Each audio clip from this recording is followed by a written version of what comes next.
يا سويسي، العيشه عندك احسن ولا في مصر؟ انت عاوز الخلاصه بدون شغل اونطه ولا عاوز ايه؟ هقول لك الخلاصه يا اسطى.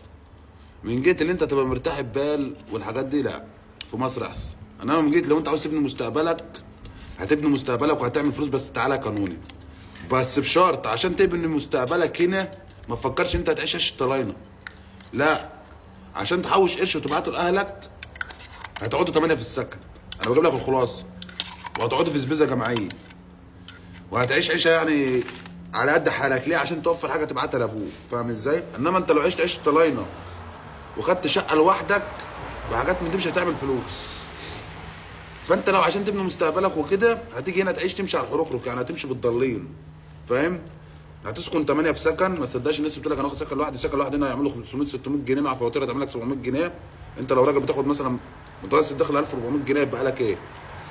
وهتاكل في سبيزه جماعيه، يعني هتبقى ماشي على الضالين. وتعالى كل معايا.